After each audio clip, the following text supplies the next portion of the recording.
é um lugar bem longe, distante, mas ainda assim conseguiu chegar, né? Estar aqui escrevendo um capítulo sozinha, talvez eu levaria muito mais tempo, mas dentro desse coletivo foi muito mais rápido, mais prático, mais barato, mais interessante. Também essa conexão que a gente vai se desenvolvendo nesse grupo. Então, por isso que hoje os coletivos de mulheres, eles avançam muito mais rapidamente. Porque lá, tempos atrás, foi falado para nós que as mulheres não poderiam ser amigas, que elas tinham que ser concorrentes. E, gente, isso não é verdade. A gente precisa sempre estar num quilombo, sim, e numa rede de apoio. Porque é difícil quando você tem um neném e você não tem uma mãe, uma sogra, um cunhado, alguém para te ajudar, uma rede de apoio, seja lá ela qual for. E nas atividades...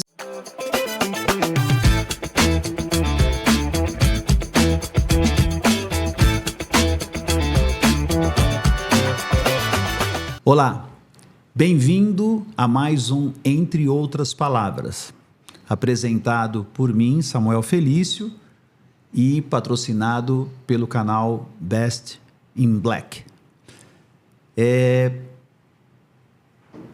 Mas é preciso ter força, é preciso ter raça, é preciso ter gana sempre. Quem traz no corpo a marca Maria Maria mistura a dor e a alegria. É preciso ter manha, é preciso ter graça e é preciso ter sonho sempre. Quem traz na pele essa marca possui a estranha mania de ter fé na vida. Essa maravilha foi escrita por Milton Nascimento e Fernando Brant, e uma homenagem à luta de muitas das nossas Marias, dessas mulheres brasileiras que têm histórias lindas para contar e que a cada dia quebram os seus limites. Hoje eu tenho o prazer de estar conversando com uma das nossas Marias, com uma história muito bonita, que é a Valdirene Ferreira. Val, seja bem-vinda ao Obrigada. Entre Outras Palavras, e eu quero começar perguntando: quem é a Valdirene Ferreira ou a Val? Obrigada, Samuel. Obrigada por essa oportunidade. Estou muito feliz de estar aqui com vocês hoje.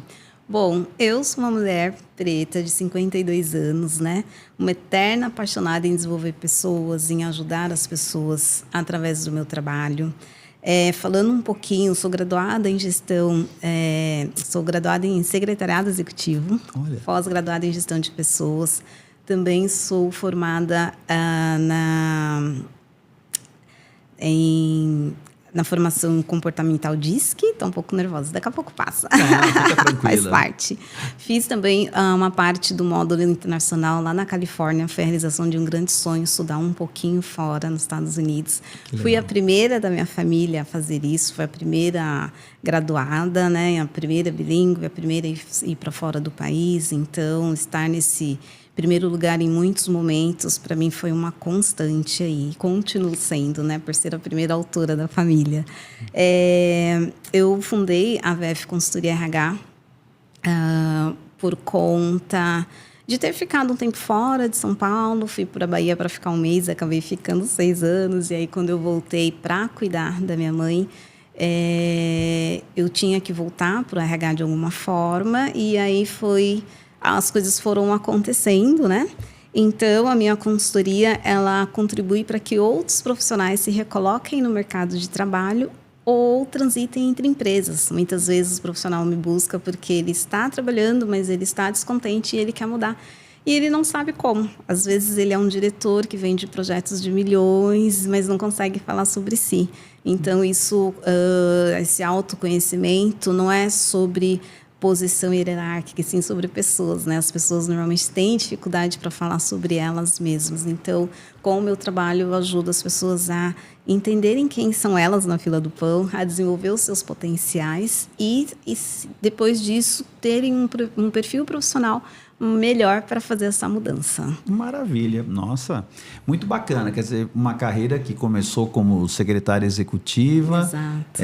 E ainda eu imagino, né, até pela faixa etária que você está comentando, numa época em que secretária executiva tinha um pouco um estereótipo daquela pessoa que estava ali só para assessorar, muitas vezes datilografar alguma coisa para o seu gestor, servir cafezinho, enfim, tinha muitos estereótipos, principalmente aqui no Brasil, com relação a isso. E aí você foi fazendo uma mudança, aos poucos você foi ampliando esse escopo e acabou fazendo uma grande reviravolta. Nós vamos falar mais sobre isso, né? Mas eu li o livro Quebrando Limites, Mulheres Negras e o Poder de Avançar. E eu vi, inclusive, conheço algumas das coautoras do livro, tive a oportunidade de conhecê-las, li as histórias, li a sua história, achei histórias maravilhosas, né? E mostram histórias de superação de aproximadamente 30 mulheres pretas, ou até mais, que contam como elas quebraram os limites que foram impostos para elas pela sociedade. E aí eu quero perguntar para você, você comentou que você é a primeira, você foi a primeira a quebrar já uma barreira, uma bolha dentro da família. Conta um pouco da sua história. Como foi esse processo de quebrar a bolha, de furar essa bolha? Pois é, né? Em muitos momentos eu só fui, né? Ninguém me disse que eu não poderia ir. Quem me disse, eu perguntava por que eu não posso ir. Entendi. Então eu já comecei quebrando os limites familiares desde muito nova. Um exemplo clássico, com 15 anos eu queria ir pro bailinho, né? Imagina, uma pirralha com 15 anos, um cara de 12. Minha mãe pedia para minha mãe não deixava, fala com seu pai. Pedia para o meu pai não deixava. Fala com a sua mãe. Ninguém decidia, eu ia. Depois eu apanhava, né? Mas eu ia. Então, assim, no livro eu conto sobre essa coragem de mudar, né? A coragem de ir em frente. A minha própria trajetória profissional foi bordada numa época, como você disse, que as carreiras eram lineares. Você se formava em secretariado, você se aposentava como secretária. E não é mais assim. E por que eu quis mudar? Então, eu vi que cada vez mais o espaço da secretária executiva estava sendo diminuído. Cada vez mais executivos tinham menos secretárias. Era uma para atender todo o board, toda a diretoria, gerente já não tinha mais. E eu, no auge da carreira, eu perdi o trabalho. E isso abriu um abismo muito grande, porque o CPF e o CNPJ eles se misturavam. E eu fiquei sem referência. E eu prometi para mim mesma que isso nunca mais ia acontecer. E aí fui estudar de novo e resolvi depois fazer essa transição de carreira. Mas eu também não sabia como fazer. Então eu fui em busca de alguém que pudesse me direcionar. E eu tive o trabalho de uma coach, que é a Fabiana, que está até citada aqui no livro, Fabiana Reis. E ela foi me explicando como fazer. Então, a primeira quebra de limite foi isso, mudar de carreira aos 42 anos. Muito medo, insegurança. Como depois de ter um salário de secretária sênior, de diretoria, como que eu ia ter um salário de estagiária? Então, eu entendi que a porta do RH seria uma opção ótima para quebrar esse limite. E eu não só quebrei o limite, como eu não precisei voltar para a área de secretariado, que era uma opção que ela tinha me dado, que o conhecimento que eu tinha adquirido não ia ser perdido. Então, eu poderia muito bem, em dado momento, voltar, caso não acontecesse, eu desse alguma coisa errada. E eu continuei quebrando o limite, né? Então, eu usei toda essa minha bagagem corporativa dentro do secretariado para entender como funciona ali o dia a dia de um RH. Então, eu fiz essa migração de carreira para RH. Paralelo a isso, eu fui para a Bahia para ficar um mês e fiquei 6 anos, então não tem como não mencionar isso, né? E quando eu voltei, eu já voltei para o RH. Através ali da minha consultoria, o trabalho de mentoria que eu já fazia antes de ir para o RH, ajudando as pessoas a melhorarem o currículo, ele básico, LinkedIn, depois ele foi se tornando numa esfera muito maior. Então, eu sou uma pessoa muito corajosa. A coragem é uma das minhas principais características e sempre foi. Eu vou com medo mesmo, e agora eu falei para você, eu estou nervosa, mas estou aqui. Eu não vou deixar nunca de perder uma oportunidade. Claro. E despertar isso nas pessoas. Então, o que eu tenho percebido que eu quebrando limites, eu levo uma legião de outras mulheres e outras pessoas, não só mulheres, que se inspiram e veem que podem também quebrar limites. Então, eu tenho tido esses exemplos. Eu não tinha ideia da responsabilidade que eu tenho a postar um vídeo, a fazer uma palestra, a estar aqui nesse podcast. As pessoas ouvem e falam, nossa, se ela conseguiu, eu também posso. E isso é legal. Então, faz com que as pessoas se enxerguem e saibam que eu sou uma mulher preta que estou alcançando esses lugares, elas também conseguem, né? Isso não tem preço, assim, trazer essa liberdade, para essa coragem, para que as pessoas tentem. E um exemplo disso, só para finalizar, foi a filha da minha prima, que é como uma sobrinha, né? Eu a vi nascer e ela se formou em farmácia. E eu fui dar parabéns para ela pelo Instagram e ela falou: prima, você sempre me inspirou, você sempre foi uma mulher que esteve no mundo corporativo, bilíngue, você sempre foi meu farol, eu sempre quis ser como você. Eu falei: meu Deus, eu não tinha ideia. E aí depois ouvi várias outras coisas de clientes que me viram palestrar e aí foram mudar o perfil e resolveram, sabe, ir para frente. Isso é bem gostoso e quebra um limite que não tem preço. Você está falando uma coisa, até me permita abrir um espaço aqui. Nós estamos na Semana das Mães, né? Sim. Então, vou fazer uma homenagem aqui à minha mãe. Minha mãe acabou se divorciando do meu pai. Minha mãe também tinha por volta dos 40 e poucos anos. E eu tinha uma irmã de 6, 7 meses, bebê ainda, né? E minha mãe, sem profissão, era uma mulher meio que dependente do meu pai, foi à luta, porque eu era o filho mais velho, mas tinha outros 3 mais jovens e uma bebê de 6, 7 meses no berço, tudo mais. Então, minha mãe se lançou na vida, foi trabalhar em trabalhos para poder efetivamente ajudar e sobreviver, né? Ajudar não, realmente a manter. E o que acontece é que nesse meio do caminho, ela foi trabalhar numa agência de turismo e na agência de turismo viram um potencial na minha mãe e pagaram para minha mãe um curso de secretária executiva. Olha. Na época, um curso, não foi uma graduação, nada, mas foi um curso. Através daquele curso de secretária executiva, minha mãe acabou conseguindo depois trabalhar numa multinacional, onde ela trabalhou por quase 13 anos no total, e aquilo foi fundamental para a aposentadoria dela e para ela ter a condição que ela tem hoje. Então, até você falando a tua história, me deu até esse gatilho, porque eu lembrei da história da minha mãe mesmo, que o secretariado executivo foi o que abriu as portas para ela poder efetivamente se reinventar. Isso foi muito importante. Mas quando a gente fala em quebrar limite, a gente precisa muitas vezes quebrar alguma coisa, já está falando de quebrar. A primeira coisa é quebrar o limite. Mas quando você quebra o limite, você se rebela um pouco contra alguns padrões. Ou você tem que fazer transição para outros lugares e isso acaba incomodando, porque você tem que deixar coisas para trás, você às vezes vai ter que fazer com que algumas pessoas não gostem muito da nova invenção, da nova forma em que você vai viver. E para você, quais foram os principais limites que foram quebrados para você poder fazer esse reposicionamento forte na sua vida? Olha, o primeiro limite foi a quebra da vida de CLT para PJ, né? Uma vez que eu a vida inteira fui CLT, sempre gostei de ter meu horário de trabalho, as minhas atividades, uma liderança ali e uma equipe para coordenar, para trabalhar em conjunto, né? Coordenando às vezes as atividades, a agenda do gestor. Então, essa segurança foi o primeiro do CLT, foi o primeiro limite quebrado. Né? E agora, como que eu vou me autogerir aqui enquanto uma pessoa empreendedora? Né? Dona da minha agenda, isso é legal, mas e aí os ganhos? Então, foi o primeiro limite, entender como funciona. O segundo limite foi a idade e raça. Né? Como eu falei, em muitos momentos eu fui a primeira. Eu era a única secretária executiva bilíngue da Vivo, operadora que eu trabalhei por muitos anos e onde minha carreira dentro do secretariado deslanchou. Depois, na outra empresa, não era a única negra, mas a única bilíngue preta.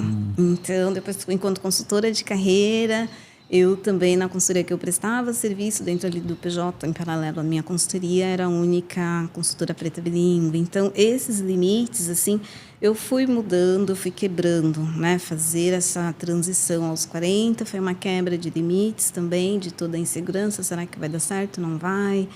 E eu vivo me reinventando, né? Quando todo mundo achou que eu estava quietinha, eu vou e lanço um livro com outras 30 mulheres. Então, essas quebras de paradigma na sociedade onde a gente vive é o que me faz ter força para continuar. Eu não fico pensando muito, Samuca, se vai dar certo, aonde eu vou chegar. Tem que ter uma estratégia. É lógico, eu não pude mudar fazer uma transição de carreira sem estudar, sem ter feito uma pós em gestão de pessoas, né, que era mais voltada a grade para RH, sem ter uma estratégia, sem começar a seguir pessoas no LinkedIn que já estão dentro do RH, para entender como é o dia a dia. Eu fiz um estágio para poder sair do secretariado e entrar em RH. Não dá para ser do nada, da noite para o dia. Tem que ter ali uma estratégia, tem que ter um tempo de amadurecimento, tem que ter conexões interessantes, networking. Mas é possível. Então, eu fui quebrando esses limites conforme eles foram aparecendo. Alguns bem planejados e outros não. Minha ida para a Bahia, por exemplo, não foi planejada. Mas você falou uma coisa muito importante. Você citou a coragem, né? Porque você não consegue quebrar nenhum limite, avançar nada, se você não tiver coragem, né? Porque é ela que realmente você vai enfrentar só dificuldades, né? E através da coragem você foi quebrando vários outros, né? Uns maiores, outros menores, mas enfim, foi avançando. Exato. É engraçado, Val, que eu vejo que hoje o que me parece, esses coletivos femininos, aí nós vamos entrar um pouquinho num outro tópico, numa outra seara que eu queria discutir um pouquinho com você. A minha percepção é que a gente tem visto ultimamente talvez um crescimento muito mais rápido desses coletivos femininos, não só em trabalhos como esse livro, mas até em associações. Eu vejo Conselheira 101, eu vejo outros grupos de mulheres também se reunindo, e a gente tem visto uma aceleração muito maior desses coletivos de mulheres do que dos coletivos masculinos, né? Parece que a gente sempre teve o Clube do Bolinha, e o Clube do Bolinha agora começou a diminuir um pouco. Você tem percebido isso? Você concorda com isso? E a que se deve essa aceleração que a gente tem visto hoje de mulheres, inclusive de mulheres pretas, até criando essa interseccionalidade, né? As mulheres e mulheres pretas talvez se juntando de uma maneira muito mais rápida, muito mais forte e avançando muito mais rápido do que eu vejo homens. Samuca, nós avançamos porque a gente pratica o aquilombamento, né? Porque sozinhas nós somos alvos, mas em grupo nós somos potência. Então, nesse livro, eu sempre quis escrever um livro, mas eu não sabia como fazer, o custo é alto, como começar, procurar uma editora.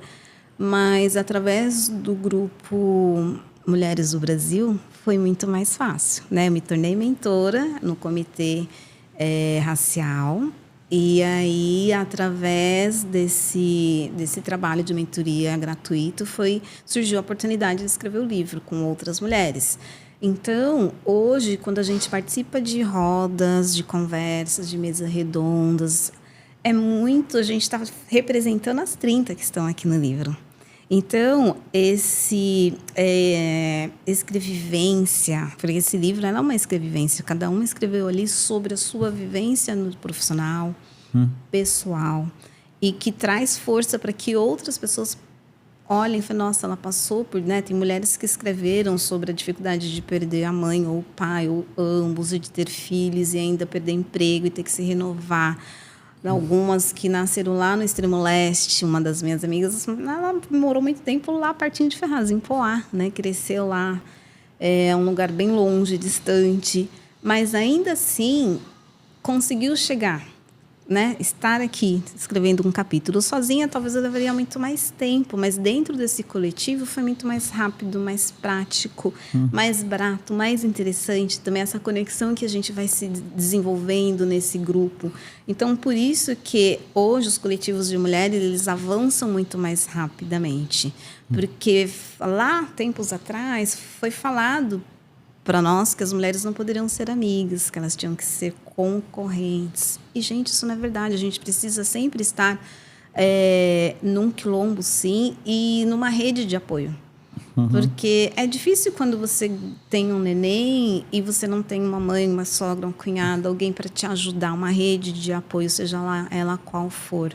E nas atividades do dia a dia também, né? Isso é muito importante. Então, por isso que eu falo que os grupos, eles crescem porque uma ajuda a outra. Nós não somos oponentes, e sim parceiras. Deixa eu te falar um negócio. Agora eu vou colocar dar uma cutucadinha em você. Você falou em rede de apoio, você falou em aquilombamento, você falou em estarmos muito juntas, porque se amanhã temos um filho, uma filha, é importante que a gente tenha uma mãe, uma tia, uma avó, alguém por perto para ajudar. Por que não o pai? E por que não o avô? Também. Por que não o marido? Também. É porque eu acabei apontando ali para esse grupo de mulheres, mas aí vem a parte do companheiro, que ele não pode ser um mero coadjuvante, ele tem que ser um participante ali, assíduo de toda essa engrenagem. Né? Eu não tenho hoje um companheiro, mas estou na pista, como diz no outro, né? Sim. Mas se aparecer, quando ele chegar, eu quero que ele ande junto, e não em paralelo, e nem com ciúmes ou inveja. Eu acho que, assim, eu vejo muitos casais, outro dia me falaram, mas os homens pretos só querem mulheres brancas. Eu discordo. Eu tenho, né, nos grupos que eu participo, muitos casais que estão prosperando juntos. E tem que ter, sim, essa rede de apoio masculina. E isso está acontecendo nesse momento. Mas eu vou te responder lá na frente, que acho que você tem uma pergunta sobre mãe, aí eu entro mais um pouco nessa seara. Mas sim, eu concordo, tem que ter o apoio. É que, infelizmente, muitas vezes, esse companheiro, ele não se dá ao luxo de entender que ele é parte. Ele também é um ator principal ali na relação, no crescimento da mulher, porque antigamente o homem tinha que trabalhar fora e a mulher tinha que ficar em casa. Hoje não. Os papéis, nem sei se estão invertidos, mas eles estão ali em conjunto. Às vezes, uma época, o homem que está trabalhando, outra época não. Eu tive um cliente que ele saiu do mercado e ele abriu a consultoria dele para a mulher dele poder crescer. Isso foi muito lindo. Isso foi o quê? 2024. Então, eu concordo, sim. O homem tem que estar participando, sim. Não é uma guerra do sexo. Isso. Esse é um ponto interessante, porque existem muitos questionamentos, até com o movimento feminista, de que, às vezes, né, para algumas pessoas, não é a minha visão, mas para algumas pessoas, existe a percepção de que, muitas vezes, o movimento feminista acaba sendo um movimento anti-homem, né? E acho que a ideia legal sempre é da gente poder crescer e andar junto, né? Então, eu acho que precisa haver uma ressignificação do papel do homem, sim. Eu até li um livro maravilhoso que, se eu tiver essa possibilidade, quero trazer a autora aqui no podcast para poder falar. Já vou dizer, um livro chamado Reengenharia do Tempo, de uma imortal da Academia Brasileira de Letras, a jornalista, o nome dela é Darcy de Oliveira, acho que é Rosica Darcy de Oliveira. Desculpa se eu tiver falado o nome errado, mas achei um livro maravilhoso que eu gostaria muito de conversar com ela. E ela trata um pouco desse tema, de como os papéis de homens, do homem provedor, da mulher dona de casa, da empresa, da sociedade, da família, como isso está mudando e mudou completamente no mundo. Por isso que a gente precisa também repensar um pouco esses papéis e repensar também o uso do nosso tempo em função disso. E uma coisa, desculpa te cortar, só pegando gancho, antes também tinha muito aquela coisa, cresceu, trabalhou, casou, teve filho, outro filho, e hoje não, as pessoas às vezes não casam, às vezes casam, mas não têm filho, então tá muito diferente, a gente tem que se adaptar e se integrar a tudo isso, né? É super importante. E você vê nesse novo momento, nesse novo papel da mulher, você ainda vê o espaço, porque, claro, quando a gente fala de empoderamento feminino, né, enfim, a gente sempre está pegando a parte profissional, a mulher que sai para trabalhar, que vira executiva e trabalha 3 turnos, porque depois tem que voltar para casa, fazer comida, ver a lição dos filhos, lavar roupa, cuidar de um monte de coisa, enfim. Esse muito ainda é o paradigma que a gente vê. Mas quando a gente fala do empoderamento hoje dessas nossas Marias, dessas nossas mulheres, você vê espaço ou ainda acredita no amor romântico, na família, como forma de você se completar, de você estar totalmente plena? Ou você acha que hoje, em função do crescimento profissional, essas coisas ficaram um pouco mais em segundo plano? Olha, Samuca, Eu voltei da Bahia com esse amor da família margarina perfeita, né? Para estar ali com a minha mãe. E no final eu me vi descabelada, com muitos pratinhos empilhados ao mesmo tempo. Na verdade, a família é a base, né? Sempre foi e ainda vai ser, seja ela qual for e como for, né? E não depende, não tem que ser mais como era antigamente. Mas ainda assim, o privilégio é a mulher ou a pessoa, a gente está falando de mulher, então eu vou citar mais mulher, é ter tempo para ela se cuidar, para poder cuidar, olhar para o outro. Entendi. Isso é o mais importante. E nesses vários papéis, muitas vezes, isso não acontece. Mas se a pessoa está doente, como ela vai cuidar? Né? No avião, o que eles falam? Primeiro coloca a sua máscara para depois colocar a máscara no outro. A primeira vez que eu vi isso, eu fiquei muito impactada. E é verdade, né? Eu não tinha parado para pensar, mas se eu não estou respirando, como que eu vou te ajudar a respirar? Né? Então, sim, é uma base, é importante, mas a gente também tem que olhar para si, tem que cuidar de si, para poder cuidar do outro da melhor forma possível. Tem que se gostar, eu sempre repito, a gente tem que gostar daquela pessoa que a gente vê no espelho, né? Exato. Tem que gostar. E você acha que a gente está falando muito de um novo papel da mulher, desse empoderamento feminino, e o homem preto? Você acha que o homem preto também está fazendo um processo de reconstrução? Por que eu vou te falar isso? Porque por muito tempo alguns estereótipos também conviveram sobre a comunidade de homem preto. Posso falar que sou um homem preto, então, né, sou um homem feito nos anos 60, então eu vim de uma geração onde a gente conhece. Então, aquela coisa do negro mais valente, o mais malandro, o pegador, aquele... Tinha até um pagode, né? Lá vem o negão, cheio de paixão, te catar, vai pegar todo mundo. Nossa, e a gente vê que isso, como um resultado, não é só esse, mas enfim, a quantidade de famílias, muitas vezes, que não se estruturaram adequadamente. Você acha que dentro da comunidade você tem essa percepção como mulher preta, você vê o homem preto também fazendo uma revisão, fazendo um reposicionamento, tentando mudar um pouco esse tipo de viés?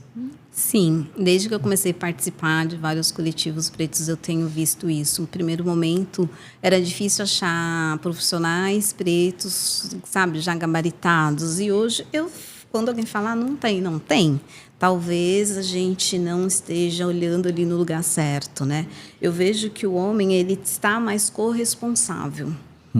Dentro de uma relação, né? Eu tenho um exemplo disso em casa. O meu sobrinho mais velho, eu tenho um filhinho de 3 anos, e ele muitas vezes falta, ou sai mais cedo do trabalho para levar o Antônio ao médico. E aí, pegando essa geração mais antiga que você citou, o meu pai já tem cerca de 81 anos, 83, 81 minha mãe. Ele um dia ficou criticando, mas que absurdo, o menino sair do trabalho para levar a criança. Aí eu virei, como boa feminista que sou, o Antônio não foi parido sozinho, né? Então tá tudo bem, a Daça não ia ao médico e ele ia, ela não fez a criança sozinha. E ele fica assim, pensando. Aí outro dia minha cunhada, a mãe do meu sobrinho, falou a mesma coisa. Eu falei, querida, você está sendo machista. Ela, é verdade, aqui na minha época, né, seu irmão não fazia, eu tinha que ir eu mesma, e agora ver ele fazendo isso chega a ser estranho, mas você tem razão. Eu falei, os tempos mudaram, então o homem, ele tem que ter ali a equidade de cuidado. A casa não é só dela, é deles, né? Ele não é um hóspede, ele é ali também um anfitrião, então tem que cuidar da criança, tem que participar. E as gerações anteriores, elas só proviam, né, o alimento, mas e a educação, e o dia a dia, e o criar histórias. Claro. A criança precisa e a sociedade precisa. Então, ainda que o feminicídio tenha crescido muito, eu fico me questionando. Será que ele tem crescido ou será que agora ele está sendo veiculado? E antes era tudo embaixo da moita, vamos dizer assim. Então, o homem preto, ele está realmente mais dividido, ele está olhando essas mudanças, ele está se apoderando da sua beleza, que não é só uma questão de músculo, mas de gentileza, de educação. É todo um processo de mudança da sociedade, né? Maravilha, coisa linda. Muito bom. Você morou ou teve bastante contato com a América Latina? México, Colômbia, que eu adoro Colômbia também. Tive a oportunidade de ir muitas vezes para lá. Eu digo para você que fora o Brasil é o meu lugar preferido dentro da América Latina. Adoro. Tive no R Cafeteiro muitas vezes, Bogotá.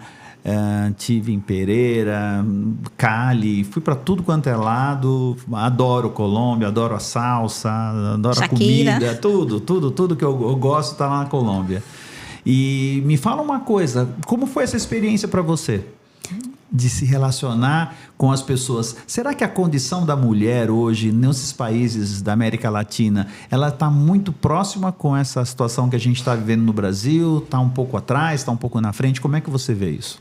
Eu tive uma vivência bem profissional, né? E pela minha experiência no México, Colômbia, eu vi que a mulher latino-americana, ela é também muito forte, muito corajosa, como nós brasileiras, né? Também tem que matar um leão por dia para sobreviver, para fazer tudo que ela necessita. Eu vejo uma grande similaridade no dia a dia ali profissional. Quando eu fazia as entrevistas com as candidatas da Colômbia, elas ficavam abismadas quando elas percebiam que eu não era colombiana e sim brasileira. Nossa, que legal! E aí queriam ter mais informações. Eu captava também muitas coisas ali naquele papo para conhecê-la melhor e entendia que as dificuldades são as mesmas, né? As culturas são um pouquinho distintas, mas há muitas similaridades, assim. Eu vejo que tem uma rede de apoio grande que elas têm ali também, né? Então, isso também, hoje, a gente tem mais, né? Aqui no Brasil, a gente está fomentando cada vez mais. Mas o que eu vejo é que não tem muita diferença, seja para as mulheres da Colômbia, seja para as mulheres do México, todas estão engajadas em se desenvolver, em mostrar o seu valor por aquilo que elas são, por aquilo que elas podem entregar, né, no dia a dia profissional. Esse processo do empoderamento feminino, ele transcende essas barreiras nacionais, né? Exatamente. Maravilhoso. Mas você, apesar de toda essa conversa, você teve que fazer uma opção por manhinha, até que você coloca isso no livro. Sim. E você teve que fazer uma opção de reorganizar o seu plano e poder voltar para dar um suporte para sua mãe. Você tem irmãos ou irmãs? Também tem. Mas você se sentiu na obrigação de falar, não, eu vou ter que voltar e tenho que dar um suporte para minha mãe. A gente está vendo algumas estatísticas que mostram que até 2050... mais da metade da população brasileira vai ter mais do que 50 anos. Então, nós somos uma população que está envelhecendo, né? Sim. Hoje, o nosso crescimento demográfico está cada vez menor. Então, com isso, a gente vai envelhecendo. É quase que uma pirâmide que vai se invertendo, né? E aí, a gente percebe que ainda... Se não bastasse as mulheres terem que cuidar dos seus filhos, dos netos, enfim, ser responsáveis efetivamente pelo controle familiar, agora começa a surgir também uma nova situação, porque com a longevidade e com a extensão da vida, né, das pessoas, também está vindo para a mulher a responsabilidade de ficar cuidando dos painhos e de manhinhas. E eu falo, eu não tenho filha, né? Eu tenho só filhos. Então, de novo, eles vão ter que cuidar de painho. As noras também então, a minha questão é o seguinte: você está vendo, como que você está vendo essa questão do envelhecimento e não só do envelhecimento, mas dessa longevidade grande que a gente está percebendo? E eu tenho amigos e várias pessoas que começam também a reportar hoje uma responsabilidade a mais, chamam até de geração sanduíche, porque fala, mal terminamos de cuidar dos filhos, temos que cuidar dos nossos painhos e maninhas, né? Você sente isso no seu grupo? Você vê também outras mulheres como você tendo essa mesma pressão? Sim, esse é um trabalho que é majoritariamente feminino, né? Eu criei um grupo no WhatsApp de cuidadores de AZ, porque manhã também está desenvolvendo essa doença. E esse trabalho, ele recai muito sobre a mulher, né? Em vários lares. Então, converso com muitas pessoas, assim, são poucas as famílias que é o homem que é o cuidador. Existe sim, mas ainda é a minoria. É um trabalho que precisa ser olhado melhor pela sociedade, porque é um trabalho que não tem nenhum tipo de remuneração, é um trabalho que não termina. Quando o familiar ainda tem alguma doença, é mais árduo ainda, porque o cuidador, além dele ser o cuidador, ele é também ali um familiar, então não tem uma socialização desse cuidado, e isso é muito necessário, né? E eu me vi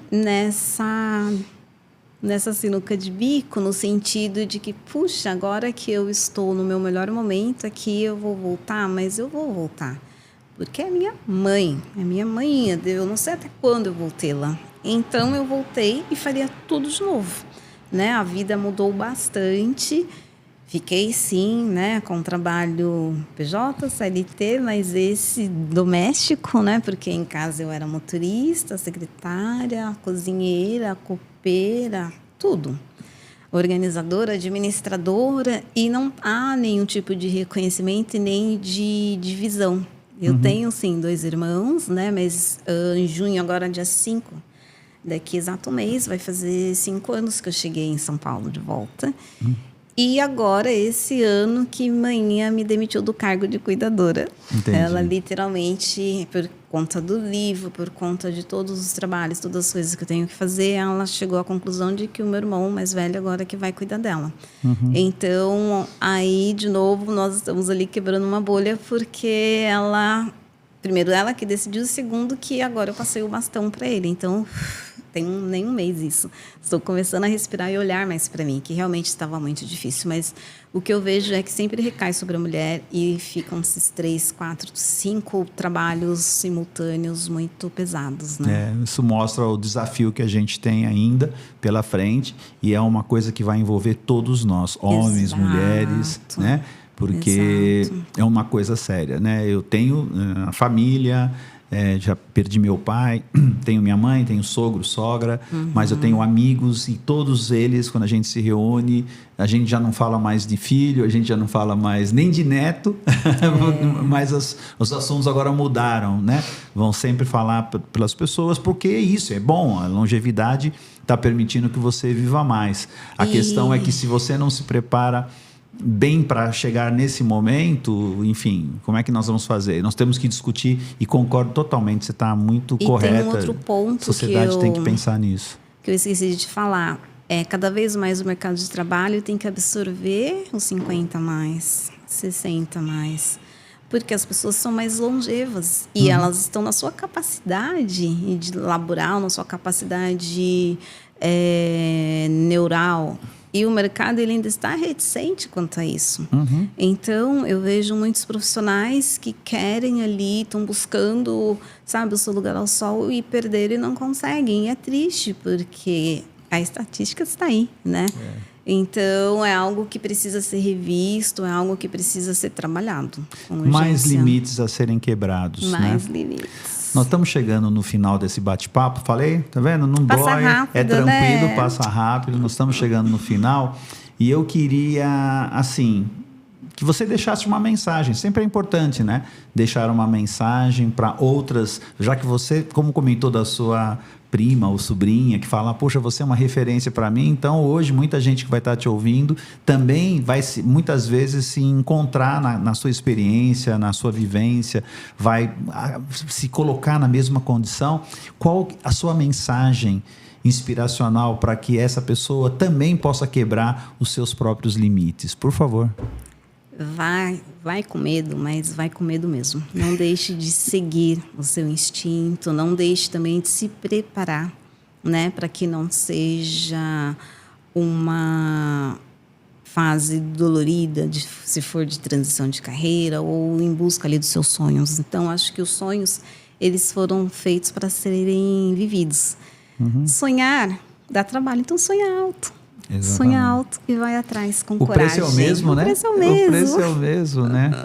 Olha, gente, Quebrando os Limites, eu vou ganhar esse livro aqui, que depois você vai me autografar, e fica aqui então a nossa sugestão, Quebrando os Limites, Mulheres Negras e o Poder de Avançar, volume 2. Tem um prefácio maravilhosamente escrito pela Grazi Mendes, uma pessoa maravilhosa que conheci há pouco, conheci questão de 1 mês e meio, conheci pessoalmente e fiquei já apaixonado por ela. Organizadoras a Eliane Leite e a Elizabeth Leite também são primas, irmãs? São irmãs gêmeas. Irmãs gêmeas, olha só. Então, e aqui nós temos aqui depoimentos maravilhosos de mais de 30 mulheres. Como eu falei, Val, que eu conheci, também tive o prazer de conhecer, conheço mais 2 ou 3 outras pessoas que também participaram. Vale a pena para você que está querendo superar e quebrar os limites, ler. Val, muito obrigado pela sua participação. Obrigada. E eu espero encontrá-la outras vezes, você contando para mim outros limites que foram sendo superados na sua vida. Com certeza, um depoimento maravilhoso. Muito obrigada, Samuca. Muito obrigada pelo convite. Com certeza estarei aqui quebrando mais limites junto com você. Assim seja. Obrigada. Gente, obrigado. Até o próximo. Valeu.